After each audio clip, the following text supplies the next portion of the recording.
Hi, everyone. Welcome to today's webinar hosted by the Center for a New American Dream.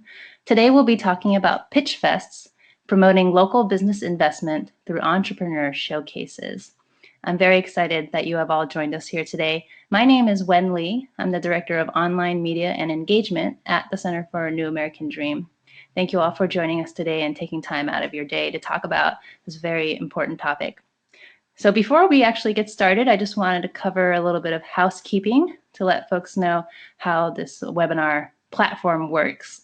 There is a chat box that you should see on your screen. It is a white box, and for some of you, it might be hidden along the left side or the top of your screen. Just look for a speech bubble icon. If you see a little speech bubble icon and you hover your mouse over it, this white box should either slide out or pop out. And there's where you can type into the chat box and interact with our speaker as well as each other. So I really encourage everyone to do that. In fact, why don't everyone type into the box right now and let us know where you are listening in from, your city and your state, so that we know where people are calling from and listening in from. Great, I see Boston and Anchorage, Alaska, LA, Missouri. Fantastic. We have a very, very nice representation around the country. Great. And I hope that folks can hear us. And if folks are having issues listening to the audio, you can call in the phone number that was listed in the email. But I can chat it out again, just so that people know the phone number to dial. So the number and the number is this, is the dial in. And the meeting number. Great.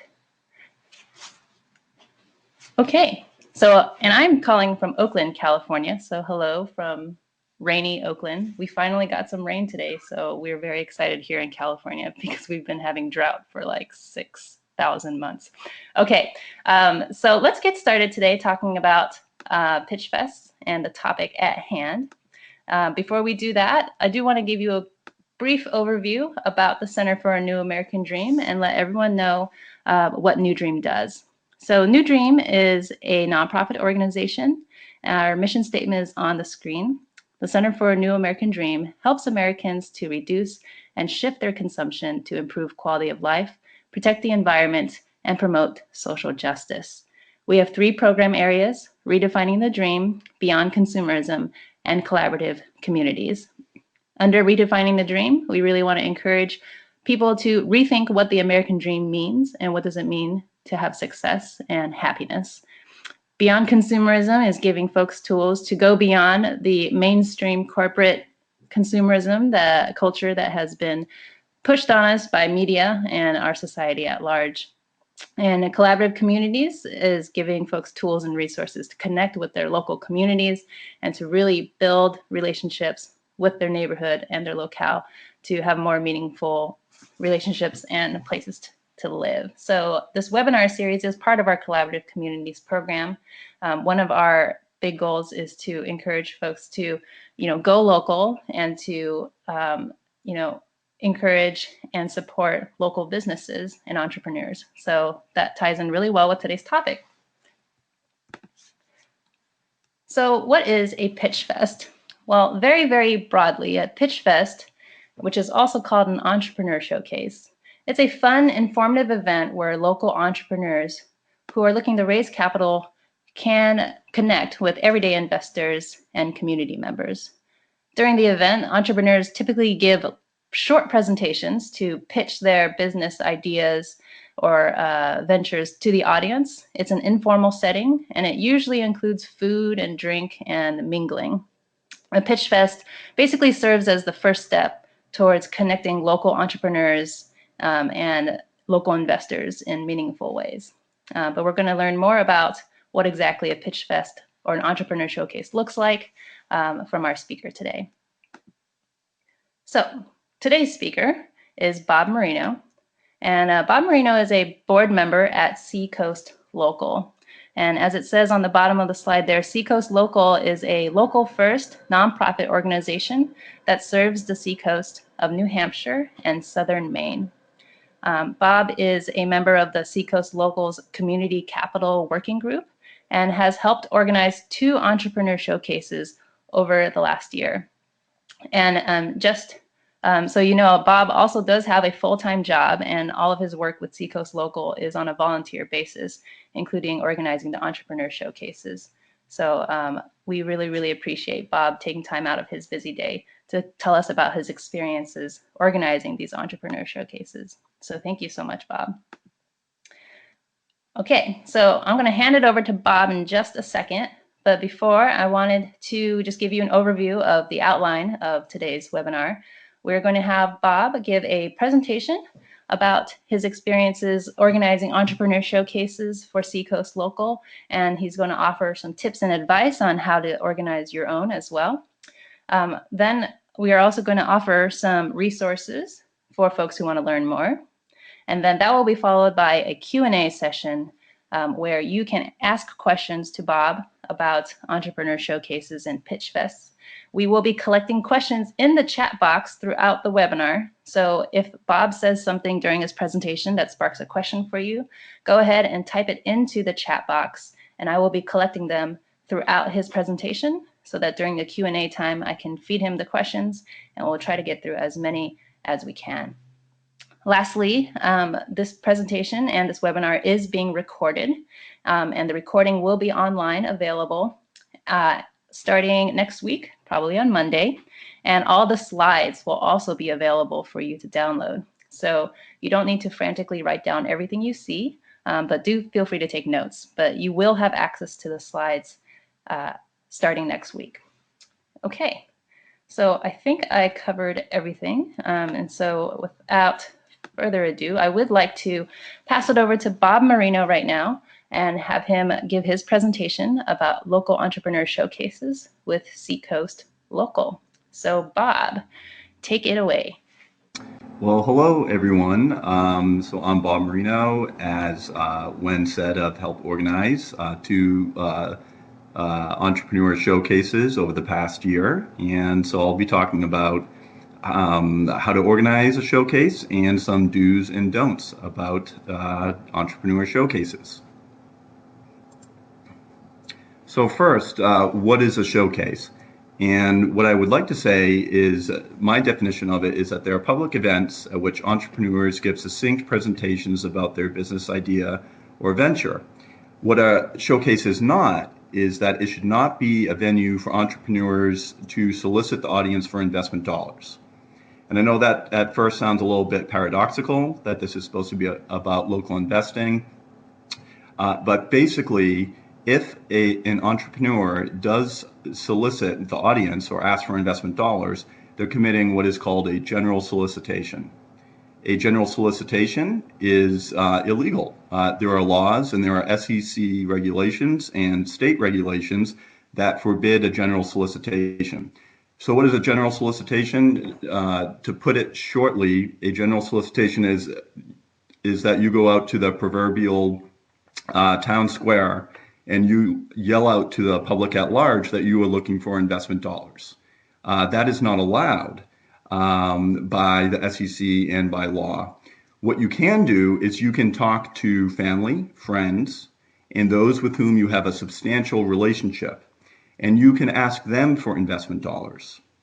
So a lot of what a showcase is about building those relationships, building substantial relationships of entrepreneurs, potential investors, and community members that will lead, hopefully down the road and in the future, to local investment.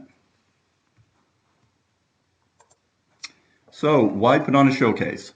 A showcase really is a foundation to build local investing and to start community engagement. So it's about building relationships that you hope will lead to local investing.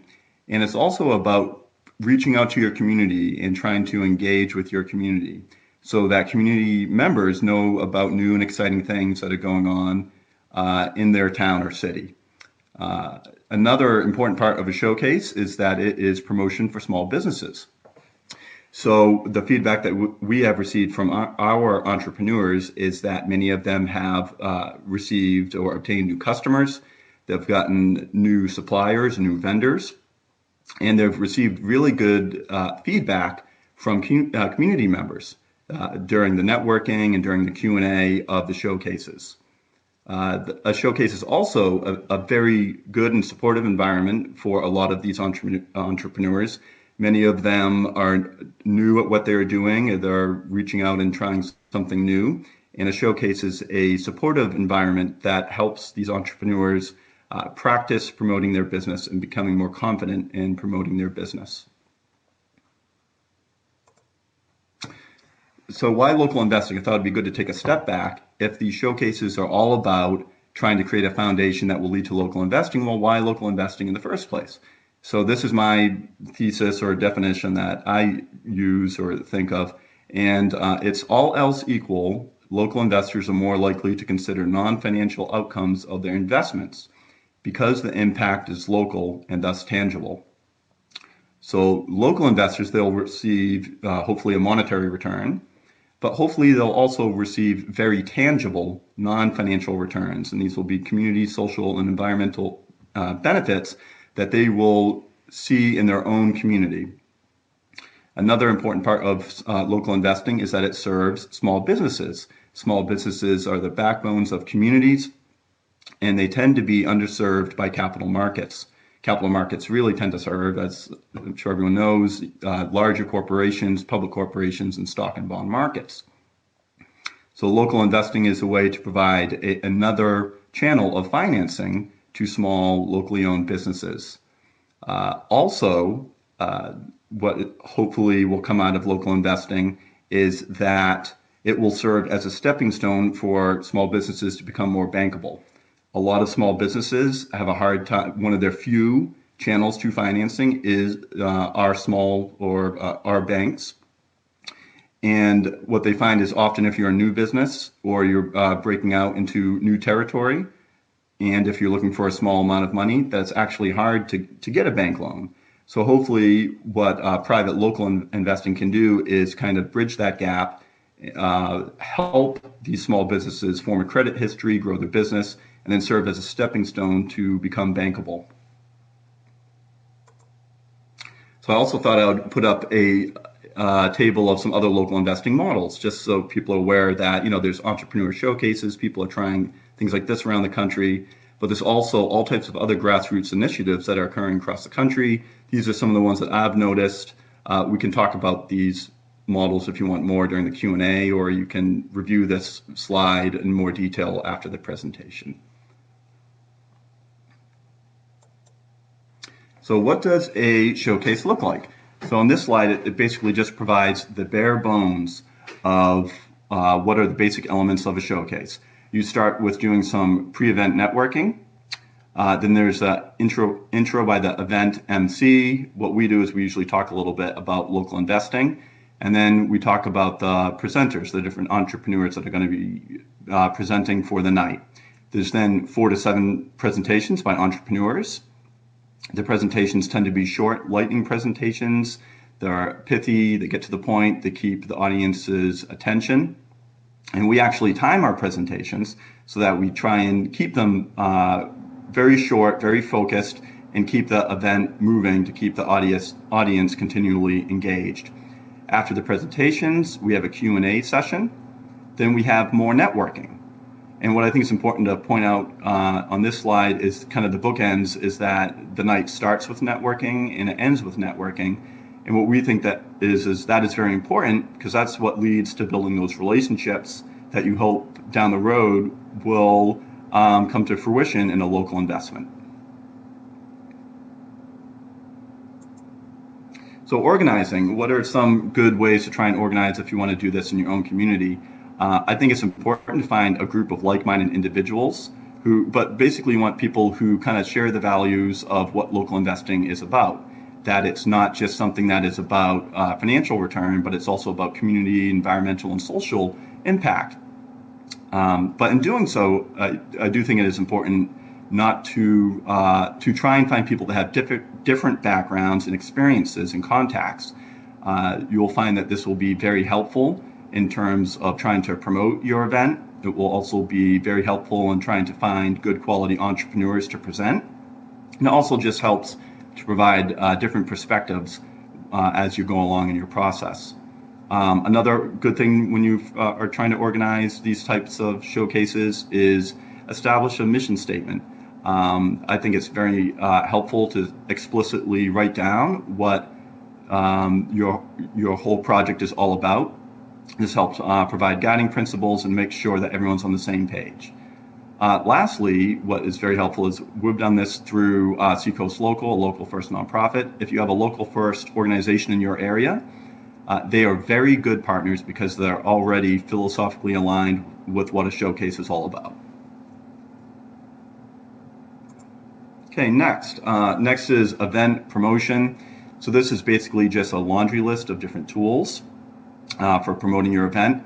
A few things I would point out that have been helpful to us is one would be the online service, the one at the top. So an online service that captures RSVPs. So I believe we used, MailChimp, and that has been very helpful. It helps not only kind of gauge how many people are going to be coming, so you can prepare correctly and choose the large and appropriate size venue, but it also helps you build an email list for future promotion. Another thing I'd like to point out that I think is very helpful is look for other like-minded organizations in the area that will help promote for you. So, if you don't have a local first organization, or in addition to a local first organization, it's also good to reach out to local chambers of commerce. Possibly there's a regional SBA office in your area or some other local economic development agencies. Okay, event promotion. Audiences. It's important to think about, well, who are your audiences when you're doing your messaging for your promos? Basically, the way that we see it is that you have three main audiences. You have entrepreneurs, you have investors, and community members in the general public. And we really believe it's important to get the general public to come to your events. These are things that are going to be affecting them in their own community. And you will also find that a lot of community members who don't think of themselves initially as investors may find that, I too can invest in a small local business. Okay, so timing. So the timing of these showcases, what we've found is that it's the earlier you start, pretty much the better. We recommend planning about 3 months out. One of the first steps we think that is helpful is try and book a few solid entrepreneurs before you do a broad promotion. So once you find a few good entrepreneurs, solid core entrepreneurs to kind of anchor your event and your night, then you can start doing the things such as picking dates for your showcase and doing a broader promotion to the investors and community members. Another important part we find is that really just put together a public promo schedule and try to assign an individual to execute that schedule, hopefully someone who has prior experience in doing promotion. And another just kind of basic rule of thumb, particularly as depending on the amount of RSVPs you see coming in, as you get closer to the event night, increase the frequency of your promos. Okay, entrepreneur selection. So what we have is we have a web page, and on the web page we have an online application.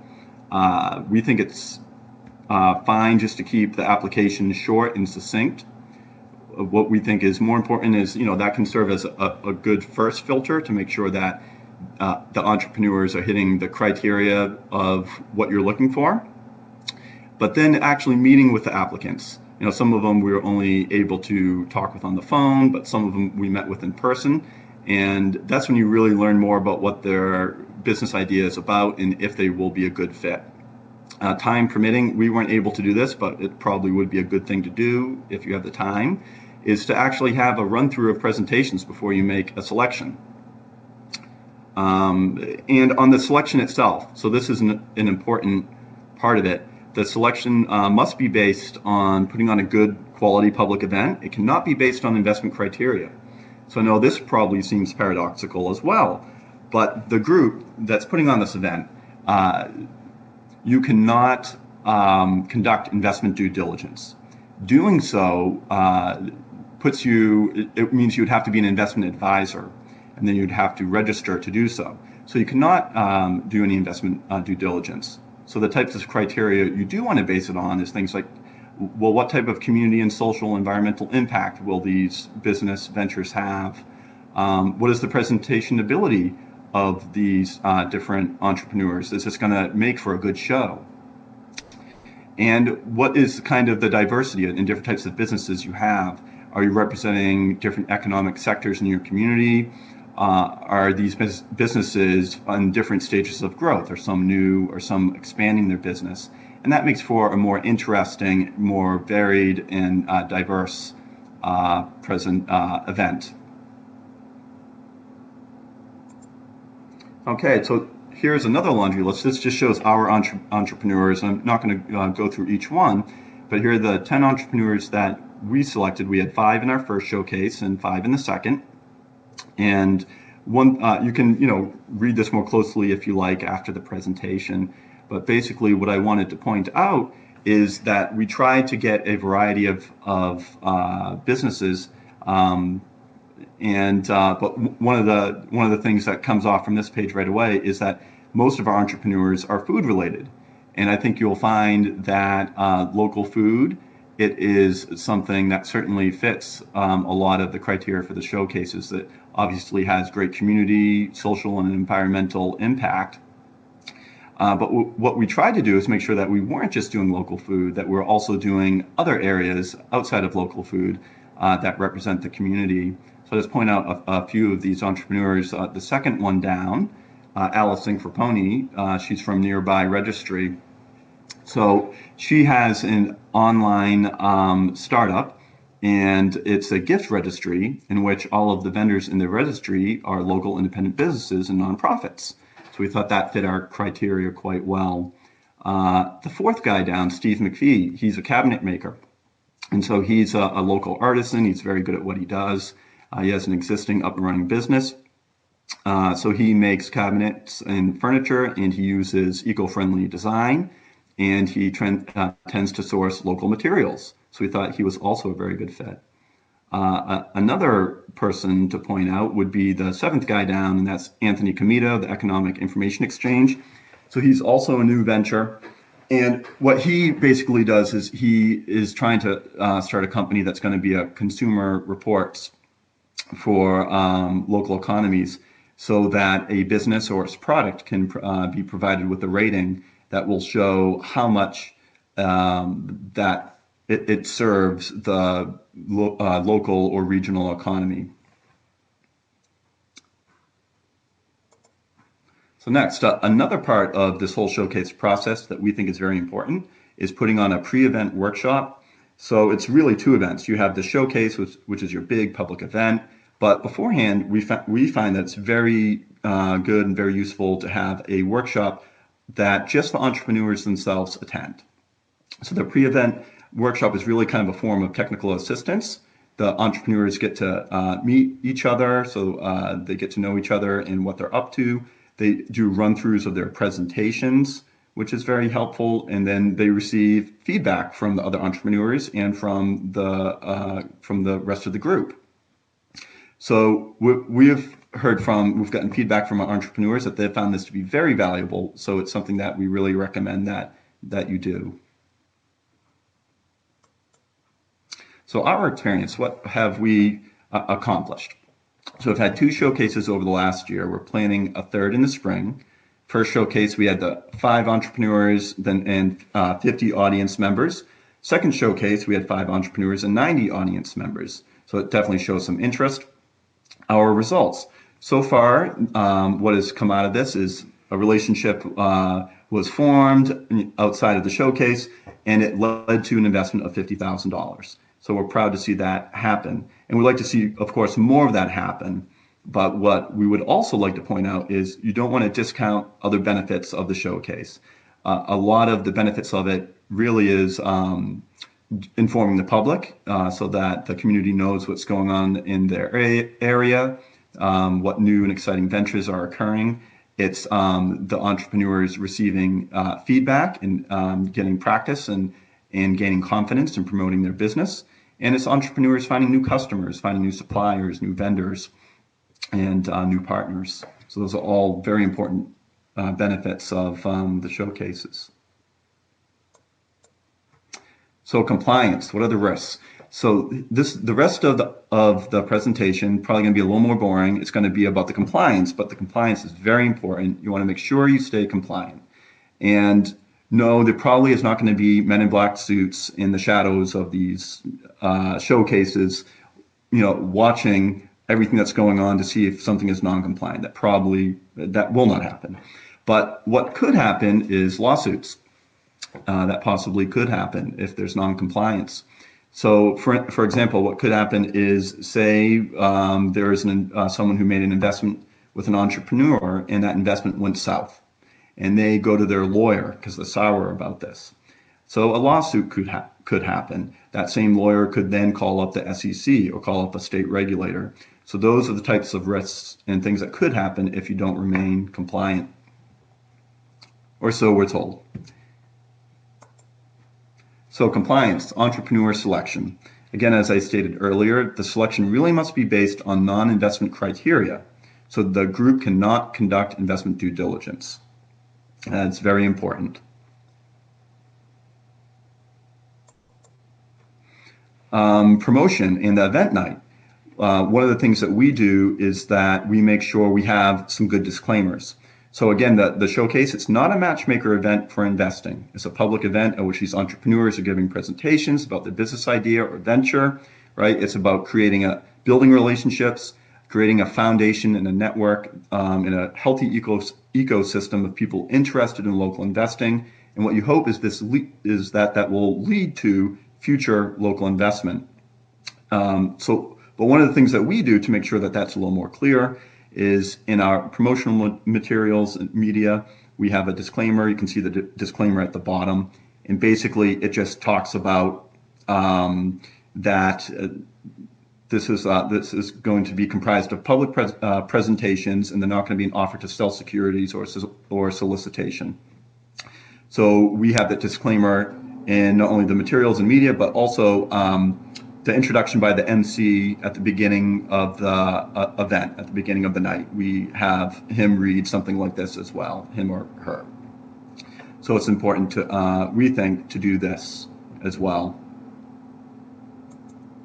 So compliance with the entrepreneur presentations. So of course, like as I said before, the entrepreneurs, they cannot solicit for investment funds. There has been some recent legislation just last year that has been passed that actually makes it so it has loosened the rules on public solicitation. So if someone really wants, they could look into registering with the SEC and filing a form, what's called a Form D, to do a public solicitation. But we've found basically that there are some burdens that places on the entrepreneur, that there's complications that we don't fully understand, and we don't think that many smaller businessmen and women and entrepreneurs will understand. So basically, we think it's just best to avoid dealing with the public solicitation issue and making a public solicitation. That a lot of the event really should just be about providing a taste and providing a very pithy kind of summary that to entice interest in what the business is. That's what the presentations should be about. That any type of talk about financials or about investment needs, that should be outside the scope of the showcase in a private setting. So part of the disclaimers we have for this and part of the compliance around the presentations, there's a few things to mention. So first, no public solicitation, but part of a public solicitation is the presenters must not do what's called conditioning the market. So what is conditioning the market? Well, that is discussing past funding rounds. And you say, oh, well, why can't they do that? Well, so basically what that is someone's not talking about their current financing needs, but what they'll do is talk about how well they've done with past funding rounds. So they've talked about, people have invested in me in the past, and they've done really well with me. Well, that's considered an enticement to the current audience. So they will then approach you for asking about investing. So you can't condition the market either. And one thing we recommend doing is just at the beginning of each entrepreneur presentation, it's just to say right up front, right at the beginning before they dig into their presentation, just say, I am not here today to solicit funds. Very straightforward and simple. So challenges, what have been some of the challenges? Well, there have been a lot. One is finding entrepreneurs. It's time consuming. So again, that goes back to one of the things that we found to be helpful is having a good diverse group of people that have different relationships and connections throughout the community. That can be very helpful in finding entrepreneurs. Another difficulty is finding potential investors. That can be quite tricky. This is not a matchmaker event where your people are going to attend to invest dollars at the event itself. So you can't explicitly target investors in that way. You have to say that, no, this is an event for local people interested in local investing. There's going to be presentations by exciting entrepreneurs talking about their businesses, but it's not going to be a solicitation of funds. It's not going to be a place where people are going to be pitched for their dollars. So that part can be a little bit tricky and difficult too. And that's something we're still kind of figuring out ourselves of how to do better and how to still maintain our compliance on. And the last part is tracking results. And that can be kind of tricky too. And what I would say here is the good thing to do is after the event, just continually check in with your entrepreneurs and to see how things are going. First, you just want to ask them what they thought about the night, the event, what are their general feedback. But also a lot of these things, like the one investment that occurred through one of our showcases, after our showcases, did not occur until a good 2 or 3 months after the actual event. Because it took time for that relationship to build, for people to gain that trust, and for two minds to come together for an actual deal. So you want to check back with your entrepreneurs well into the future. Okay, some helpful hints. Let's see. So one of the things that we find, this is one of the things that we do, is we try to have comfortable venues with food and drink. We believe this really helps promote the networking. We like to pick venues that reflect our values. So we like to go to locally owned, independent businesses for a venue. Another important part we find is that to provide the entrepreneurs with a presentation template. We found this to be useful. And one of the things, and it's the sub-bullet underneath that, it says it should probably be larger. It's because it's important. We find that visual slides are best for audience presentations, that you really don't want to have data-heavy slides.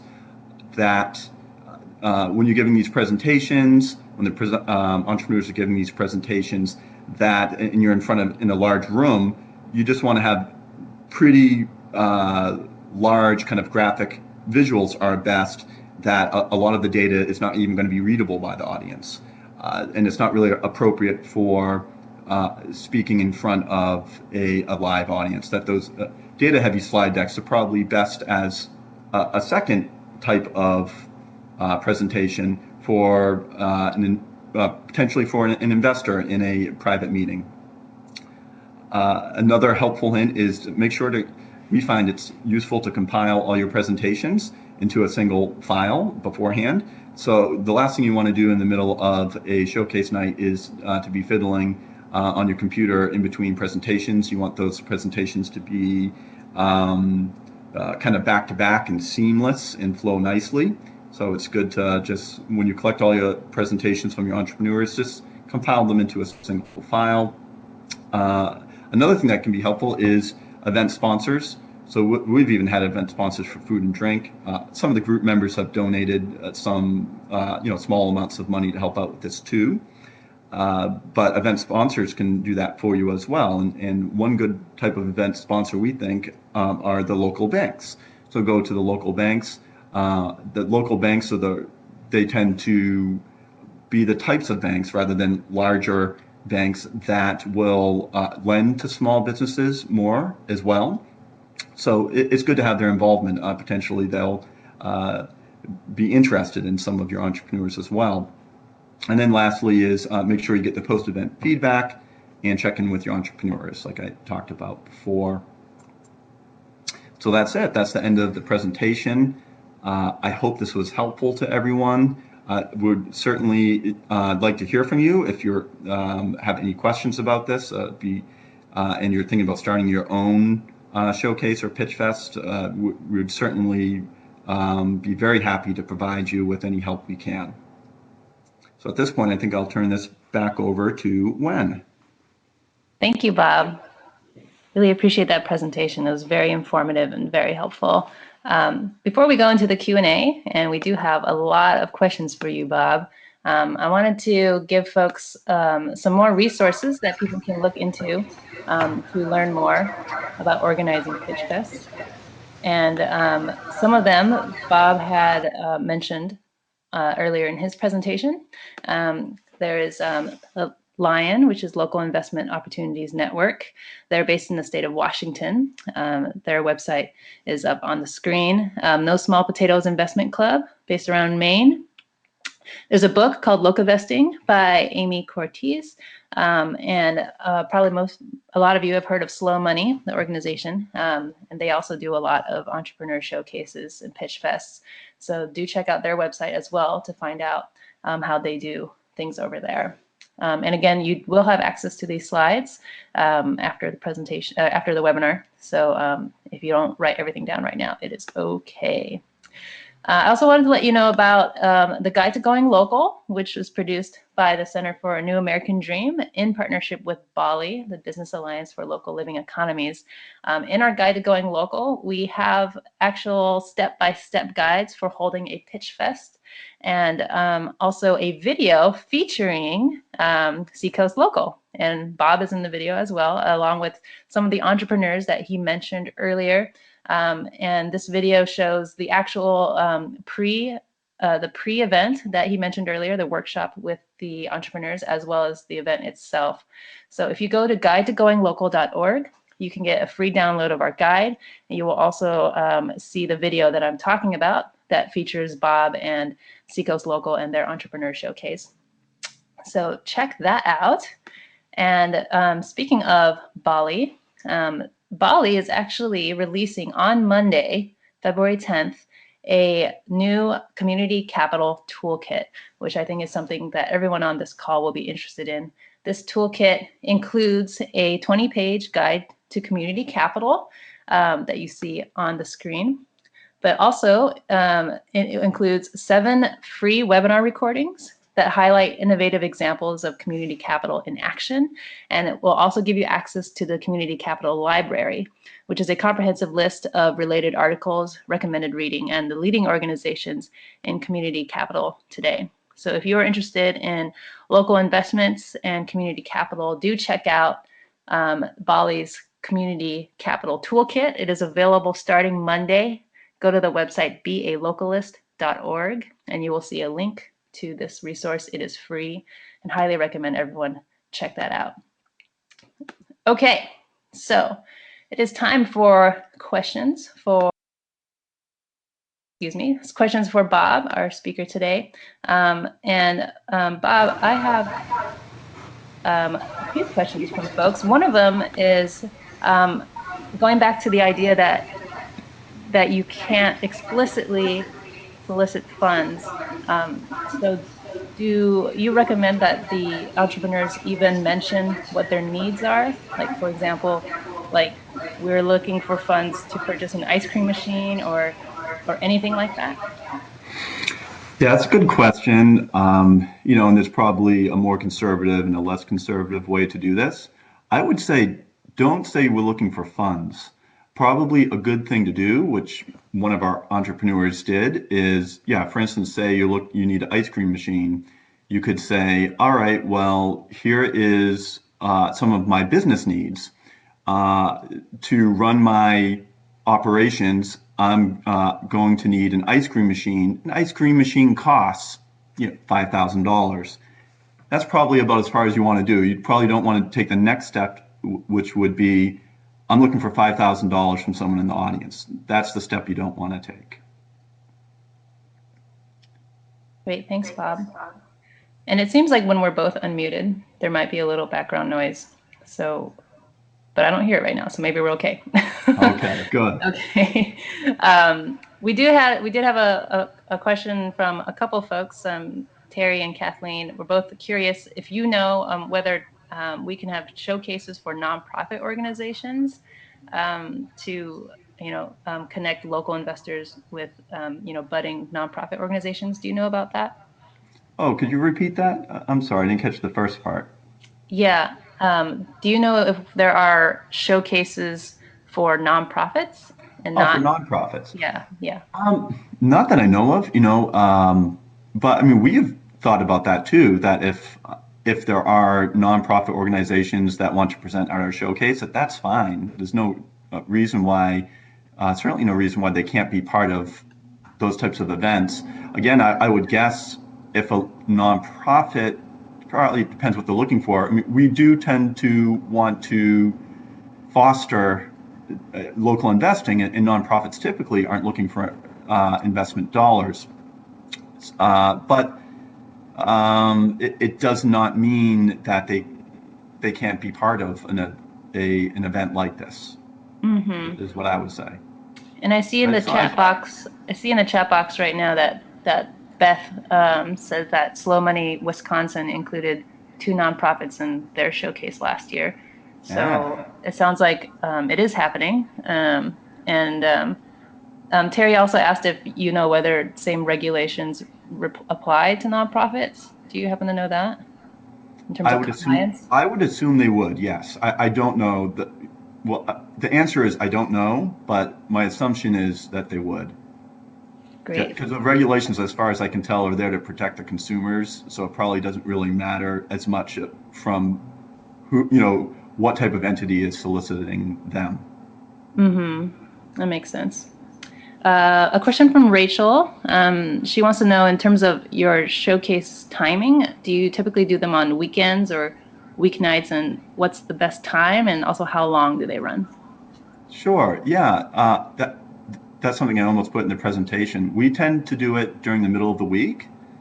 We've only had 2 showcases, and we haven't had one on the weekends, but kind of the general consensus from our group, and we've talked amongst ourselves and talked to other people about putting on events, is that it's usually better to put it on during the middle of the week. So that's what we have done, and we think we've had pretty good results with that thus far in terms of attendance. The length of the showcases probably go as long as about 2 hours. The presentations themselves and Q&A, probably an hour total, sometimes less, 40 minutes. But there's a lot more mingling and networking before and after that happens. And, there's breaks that happen sometimes in between presentations and things like that. So I would say up to 2 hours. Okay. And related to that, in terms of the lightning presentations, how many minutes do you actually give each entrepreneur? I believe at our last presentation, it was 4 minutes. I think the one before that we did 5 or 6 minutes. So, I mean, that can really vary, whatever people feel comfortable with. I know there's a Slow Money main group, and they do, I believe, 15 minutes. And people say that those are very good events. They're supposed to be excellent events. So I think that can really vary. It doesn't hurt maybe to try a few different formats and see what you think works best. Yeah, that's true.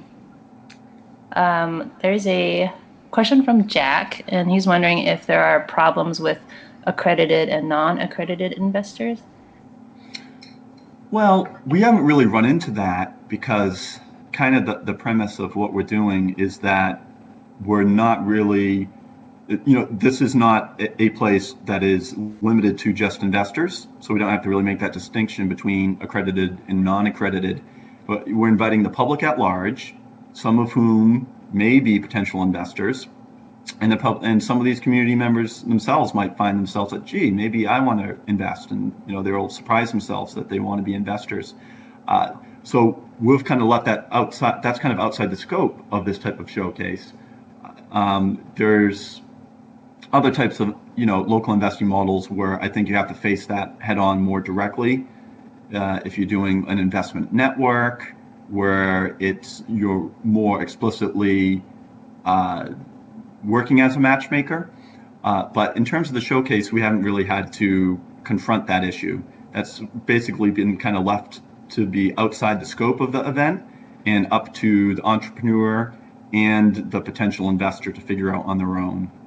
And in some ways, particularly with a small group just starting out, it's probably better that way, not to have to deal with that up front. That's for us as well, as we think about other types of potential paths we could go, we'll want to think about those things more. But to start with, maybe that's a nice thing about a showcase, is that you don't have to deal with all those questions up front right away. Is that helpful? Hopefully. Hope so. If that didn't answer the question, Jack, feel free to follow up. Type in, please. Speaking with talking about legal considerations, Jeremy was wondering if if there's in terms of what legal considerations to think about, do you know if there's a concise list of things to do and things not to do to avoid potential problems? Is there an easy place to find it online, or not so much? I hate to say it, I haven't found a really good concise list. I know Slow Money on their website, I believe it was on the Slow Money website, they used to have a primer that was helpful. It's like a 2 or 3 page memo that's prepared by an attorney. So you could look for that primer. I think that's a good thing to look for.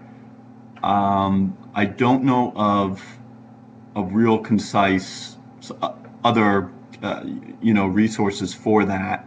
I kind of had to do things randomly, ask questions, go to other entrepreneurs.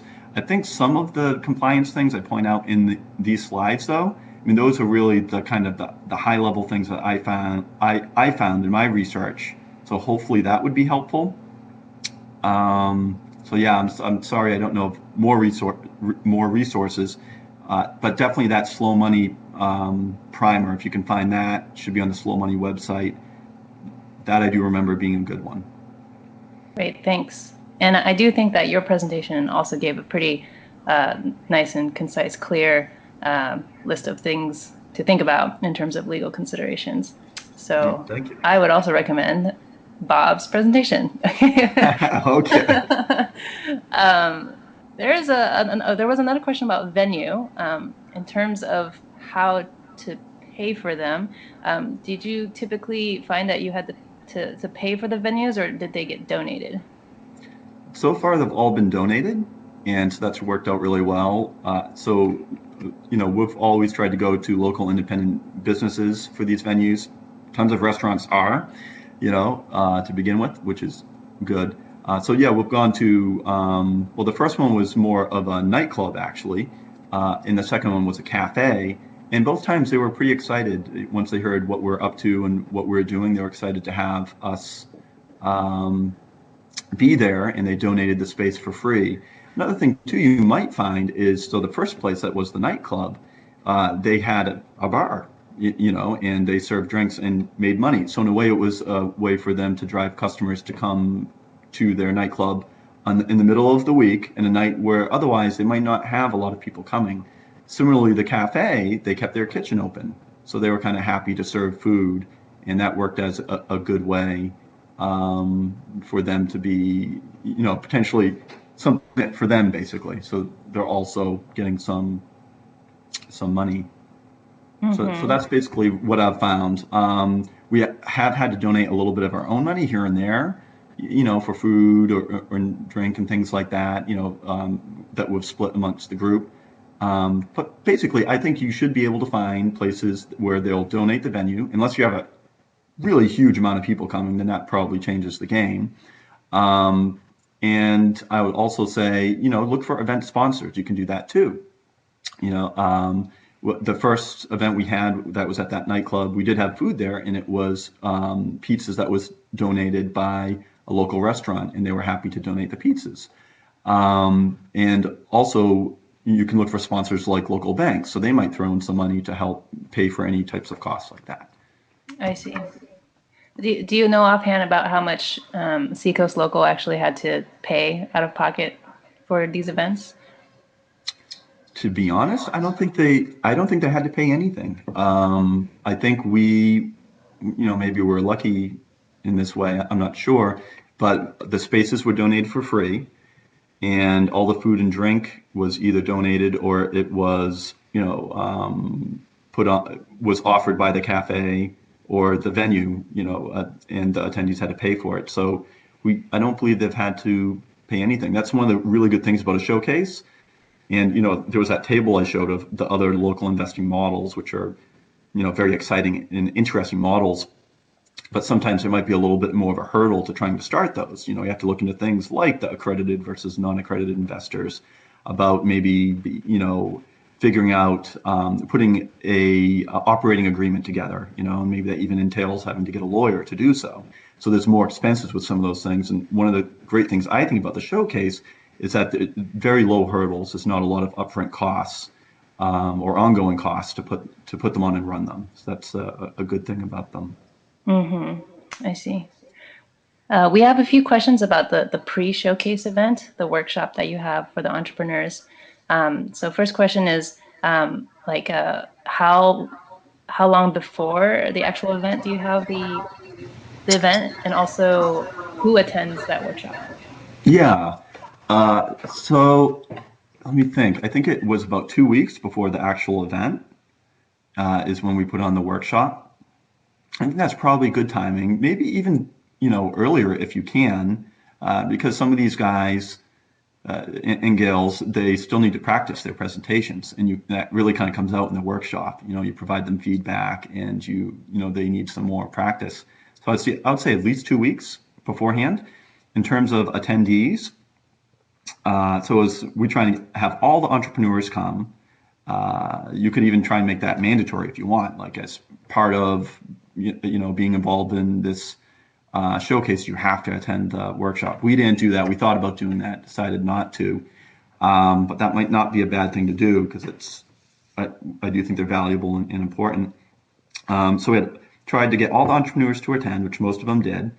And then pretty much anyone in the group, anyone in the group who's putting on the event. We also, for the first showcase, and I'm thinking of it, we were able to get someone from a small business, like an economic development agency, who coaches, someone who coaches small businesses, and they were able to attend, and that was very helpful too because they provided some very good feedback on the presentations. So yeah, the entrepreneurs, the group itself. And potentially, if you can think of anyone who has some expertise about small businesses and presentations, that's probably good to try and invite someone like that along if you can as well. Excellent, great. Also, in terms of organizing the events, how many people are actually involved in organizing the Pitchfest? Is it just you, or do you have a team of people? So I have a team of people. So it's kind of this working group we have at Seacoast Local called Community Capital. Excuse me. And so that is, let me see, there's 1, 2, 3, 4, 5, about 5 of us. So about 5 of us that worked on this. And also we received help from Seacoast Local staff as well. I'd say really, the group really got together, the volunteers, and did the bulk of the heavy lifting. So yeah, I mean, it's a lot. If one person's going to try and take this on, I mean, I suppose you could, but that would be a lot. I think it's really great to get a group of people to try and help out in this, not only to split the workload, but then also it totally helps out with trying to promote your event. Having more people involved totally helps out with trying to find entrepreneurs, and just having different perspectives. People from different backgrounds and different walks of life will have a varied and different perspectives, which is very helpful when you're trying to figure out how to, operate and run the showcase. Mm-hmm. So you had mentioned earlier that it might be kind of tricky to track after the event, track investments and track what the results were. Can you tell us a little bit more about how Seacoast Local has been trying to track results after the fact? Sure. Yeah. Really, what we've done, and you can ask this expectation of your entrepreneurs up front. Say, as part of this, we would really like to know, what the results of you participating in this event are, right? And so, please, we're going to be sending you emails, and that's what we did. We sent emails, and please respond and provide feedback to those emails. So what we did is just after the event, I think a few days afterwards, we sent out an initial emails just seeing what their feedback was. What did they think of the event? Did they meet any potential investors? Did they meet any new or get any new customers or new partners or anything like that? And then we repeated that over the next following month or two. But what can be difficult, and in some of this, you just have to say, well, there's certain things that I guess you can't necessarily track, which can be tough, or at least that's the conclusion we've come to thus far. And this is an example, is the one entrepreneur that did receive investment. So that happened about 3 months after the showcase. But she wasn't able to tell us anything besides the fact that someone invested dollars in her. Like, we would have loved to have known, well, was it equity or debt? And who was actually this investor? It'd be really nice to see who that is and if they would be interested in meeting with us and, and attending future events, etc. But that person who invested wanted to remain anonymous. And that's understandable. And as part of his investment deal with the entrepreneur, he wanted to be, he wanted to be anonymous. So that's one of the things that becomes tricky. And so it can be tough to track some of these things. But I think it's important just up front before you select your entrepreneurs for the event is just to let them know that as part of this, we at least have an expectation that we would like to have feedback, and we would like to know what the results of the showcase are. How many new has it been any business deals, any new customers, any new partners, and importantly, has it resulted in any local investing? Mm-hmm. Great. Thanks so much, Bob. We are unfortunately out of time. If folks did not have a question answered, hope you all have Bob's email. You also have my email as well. You can follow up with any additional questions that you have.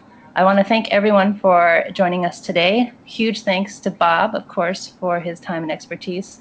Thank you to Seacoast Local and as well to Bali for making this connection and helping to make this webinar possible. In terms of next steps, I wanted everyone to know, speaking of feedback, we would love your feedback about this webinar. You will be receiving an email later today with a very quick survey about how you felt the webinar went. Please fill it out so we can improve our webinar series. Again, the recording will be available starting Monday, as well as the slides. And you will receive an email when this information is available. Also, some of you requested templates from Bob about the templates that he used for presentations for his entrepreneurs and such. I will work with Bob and see if there are any templates to share. And if so, I will also email these to you. And of course, a very important next step is for everyone to go forth and organize your own Pitchfest and your own entrepreneur showcase. I hope that today's information has helped spark some inspiration in you and also helped answer some questions that you might have had. And I do hope that we see more and more of these events around the country. Again, my name is Wen Lee. You can contact me at newdream@newdream.org. And on behalf of the entire Center for a New American Dream team, I want to thank everyone for participating. Thanks to our speaker, Bob Marino, and I hope everyone has a great day.